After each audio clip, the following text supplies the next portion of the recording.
Бұл тақырыпты 15 жылдан кейін қайта көтеруіме тура келді. Үнемі айтамын, осы уақытқа дейін уаххаби салафилердің арасынан өлі де тірі де бірде бір сауатты ғалымды кездестірмедім.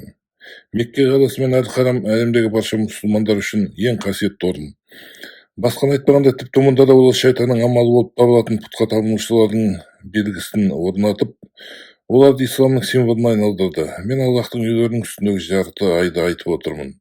Егер уаххабизм, салафизмнің ұлы ғалымдары тым болмаса ептеген діни білімдері болса, бұл пұтқа табынушылардың белгісін шайтанның амалын Аллахтың үйлерінің үстіне тұруына жол бермес еді.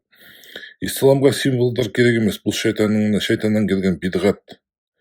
Сауатсыз уаххабилер, салафиттер, дүмше ғалымдарын исламның ұлымдағы ғалымдары деп қалай айтасыңдар? Егер дүмше ғалымдарың Аллахтың шариғаттан ештеңе түсінбесе, қалай сендерді ақиқат жолына салады? Жақсылап ойланыңдар.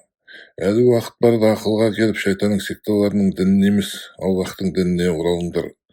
Осыдан 500 жыл бұрын сауатсыз сектанттар шайтанның азғыруымен жарты айды христиандың крестіне ұқсатып, исламның символына айналдырды.